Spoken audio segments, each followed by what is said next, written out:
Do you like katanas?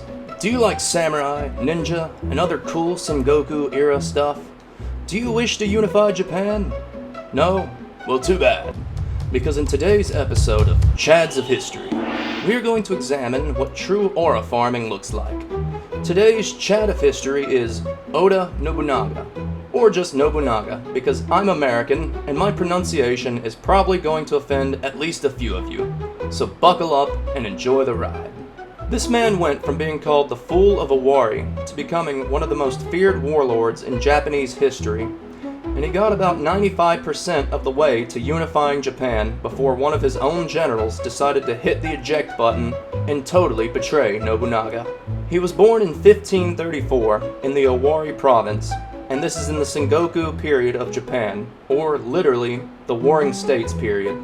And if that title wasn't obvious, everyone's at war. There are a bunch of warlords, or daimyo, vying for control and power. Nobunaga's father was known as Oda Nobuhide, and he was a local daimyo in the Owari province, and for the sake of story relevance, he was essentially the platform Nobunaga used to elevate himself and their clan. Nobuhide was cool, but he wasn't a big pee-pee kind of guy. In fact, he did just enough to keep his clan from completely falling apart, and by the time Nobunaga inherited it, it was barely held together, leaving behind a fragmented warlord system held together by his own personal authority. So Nobunaga was known as a bit of a weird guy. He would intentionally break samurai code, throwing etiquette completely into the shitter. He was known for not being very formal and basically dressing however the fuck he wanted to. He was extremely casual in even the most formal settings, thus pissing off everyone else. He was also unpredictable, which isn't exactly something you want from a guy that decides life or death amongst your people. He did not give a single shit about social norms, so when Nobuhide died in 1551, he was essentially left with a dumpster fire, and the people didn't even know if he was capable of putting it out. So this led to the other lords and the nobility referring to him as the Fool of Owari,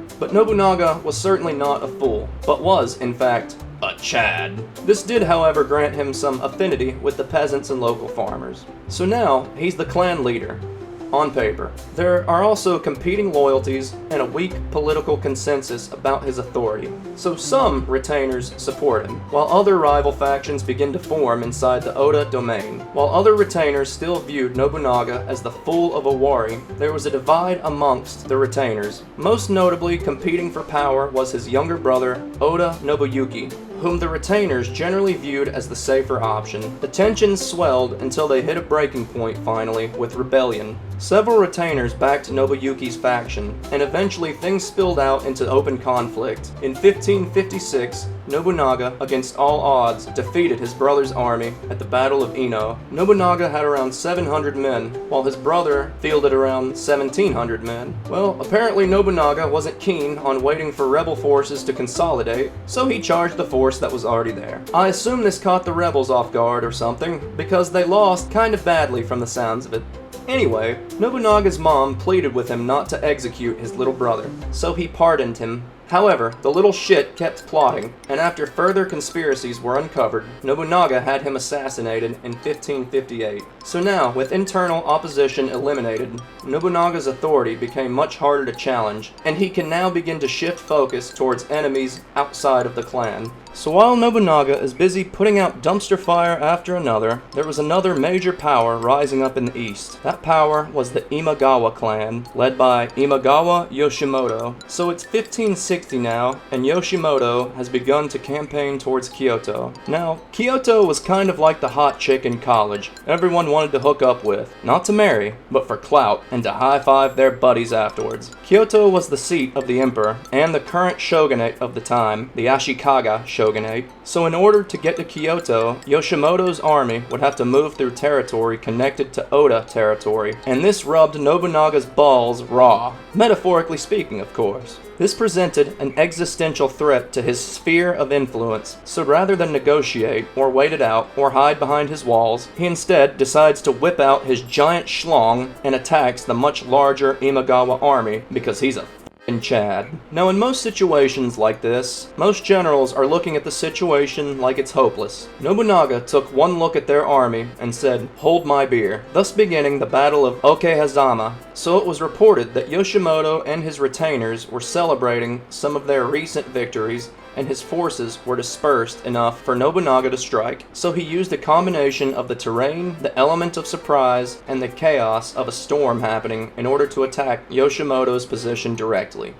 This was effective. As Yoshimoto was caught completely with his pants down during the chaos, he was killed. Once the rest of his force learned of his death, the rest of them roached out. So now, Nobunaga went from just being that weird, informal guy to the man who just killed one of the most powerful warlords in Japan. His reputation changed almost overnight. Okehazama gets him noticed, and what he does next makes him into a G. Alright, so with Imagawa Yoshimoto dead, there's now a power vacuum, and one of the people who ends up benefiting from it is a chap named Tokugawa Ieyasu. Before, he was heavily influenced by the Imagawa, but now he's free to conquer, or goon, or whatever he does in his spare time. Well anyway, Nobunaga and Ieyasu become friends, and form an alliance, thus creating the dream team for unifying Japan. But now, they can cover each other's flanks too, meaning Nobunaga can now turn his attention elsewhere. Alright, so there was this castle, and it was super important to controlling Mino. It sat on top of Mount Kinka,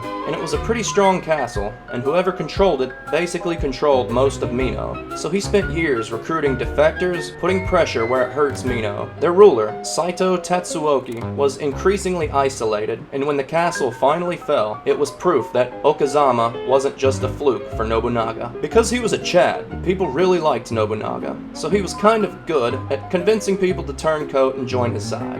So the leader of Mino was Saito Tatsuoki, and Nobunaga essentially convinced his supporters to join his side instead, and eventually captures the province. So after taking the castle, he decides to rename it to Gifu Castle. Alright, we need to talk about this other guy real quick. So there was this low-ranking retainer in Nobunaga's service, and his name was Toyotomi Hideyoshi. Apparently, one day, he impressed Nobunaga by either fixing one of his sandals, or just by doing his duties efficiently. It sounds like the bar wasn't set too high, honestly. But anyway, Nobunaga could see potential in people, and he could see Hideyoshi's traits, like being adaptable, intelligent, and just generally useful. And Nobunaga had a habit of rewarding competence more than pedigree. So yeah, he was Employee of the Month, to say the least. Now remember him, because he'll be important later on. Alright, so now the year is 1568, and Nobunaga isn't just a regional warlord anymore. He's looking like an absolute Chad, and he begins his Kyoto campaign. So at the time, the current shogunate were the Ashikaga, and they were weak and fragmented, and there was a man named Ashikaga Yoshiaki, and he was a weakling that needed military backing to become the shogun. So our boy, Nobunaga, comes through and supports his claim, thus kind of making him Nobunaga's puppet, if you will. So yes, Yoshiaki was shogun, but the guy with the real power was the guy with the army, our Chad of this video, of course. This little deal between the Oda and the Ashikaga lasted a whole 5 minutes because Yoshiaki realized, hey, I don't want to be this guy's little bitch, and wanted real power, real authority. Nobunaga isn't having any of it though. So now, Yoshiaki is reaching out to other warlords in an attempt to build some kind of anti-Chad coalition, if you will. And many attempts to weaken Nobunaga's influences were occurring at this time. So this pissed off Nobunaga royally once he learned Yoshiaki is openly working against him. He defeats Yoshiaki's supporting allies, isolated him politically, and then eventually drives the remainder of his forces out of Kyoto. He is then expelled from Kyoto. Alright, so now the year is 1570, and this anti-Nobunaga coalition is gaining momentum. Ashikaga Yoshiaki ends up becoming the focal point for the opposition. So now, there are multiple powerful groups and clans that are working against the Oda, and they all agree on one thing: Nobunaga is too Chadly and must be stopped. So there were two prominent clans standing against the Oda, and they were the Azai and the Asakura clans. Even worse is Nobunaga had some marriage ties to the Azai, so when they betrayed him, it made things even more personal. So now, the Azai have turned on Nobunaga and the Oda. Former allies are now enemies, and it's bad. Really bad. So Nobunaga holds key positions in central Japan, fights several campaigns simultaneously, isolates enemies one by one instead of all at once. Which that last part is kind of like, duh. Alright, so the Azai and the Asakura clans are coordinating against him in northern Omi and surrounding regions, basically threatening his route back to Kyoto. So a member of the Azai clan is actually Nobunaga's brother-in-law, so now, technically, his own family is trying to kill him too.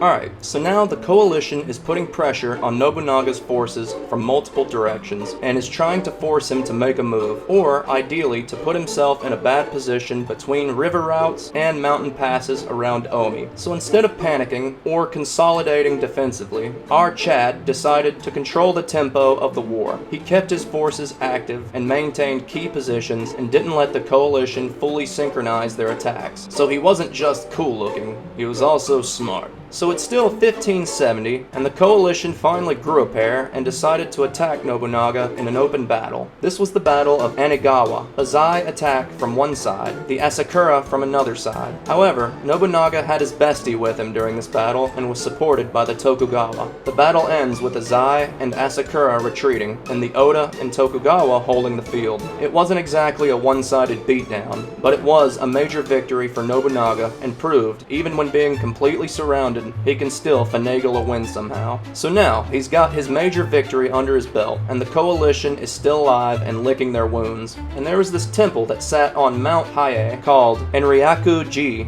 but this wasn't a peaceful, loving type of monastery. No, it was more akin to a fortress with trained, armed monks ready to fight and die in a moment's notice. This monastery acted as a military base and refuge for Nobunaga's enemies. So with Mount Hiei sitting literally above Kyoto, Nobunaga felt the need to take it. Also, it removes a major shelter and regrouping point for the coalition, so he essentially wanted to delete their spawn point. In 1571, his forces attacked the complex, burned large portions of it, killed the armed defenders and occupants, and eliminated its ability to function as a military refuge. So after Mount Hiei, the Azai clan is eventually crushed, thus removing one of the integral pillars of the coalition. Soon after, Nobunaga pushes into Asakura territory and beats them decisively, essentially ending the anti-Nobunaga coalition. So now, Nobunaga is controlling Kyoto influence. He is dominating central Japan, and he dictates the terms to the other daimyo, so they fall in line. At this point, Nobunaga has done something unprecedented. He had broken every major coalition that formed against him. But the problem with total dominance is simple. There is no longer anyone outside left to keep you in check. As he consolidated power, tensions within his own ranks began to grow. Even his most loyal retainers started to fear what he was becoming. Ambition began to shift inward, trust became more fragile, and increasingly, authority wasn't tied to institutions anymore. It was tied directly to him. That meant the entire system now depended on one thing: Nobunaga himself remaining in control. With his external enemies gone, there was no balancing force left, no coalition strong enough to focus attention away from the center. Everything, loyalty, fear, ambition, was now pointing in one direction, and the same structure he had used to dismantle every enemy in Japan was now closing in on him from the only direction he could no longer fully control, from within. By the early 1580s, Nobunaga stood closer to unifying Japan than anyone had in previous generations. The great coalitions that once threatened him had been broken. Rival clans were falling one after another, and more often than not, Nobunaga wasn't even leading every campaign personally anymore. His generals were doing it for him. One of those generals was a man named Akechi Mitsuhide. Mitsuhide had served Nobunaga faithfully for years and had helped secure some of his most important victories. By all appearances, he was one of Nobunaga's most trusted retainers. So at this point, Nobunaga wasn't just a powerful daimyo competing for control. He was, for the first time, genuinely close to unifying Japan. Decades of warfare left rival coalitions shattered, major clans had fallen, and his authority stretched out farther than even your most staunch e-girl, so he didn't necessarily have to be on the battlefield anymore. His system of generals and retainers did that for him, and seemingly his goal, his life work, was finally within reach. Unfortunately, that kind of power creates pressure from within. One of those pressures became Akechi Mitsuhide. He had risen through the ranks to become one of Nobunaga's trusted generals. He served him in major campaigns and helped him secure key victories as well. On the surface, he was loyal, capable, and reliable until he wasn't.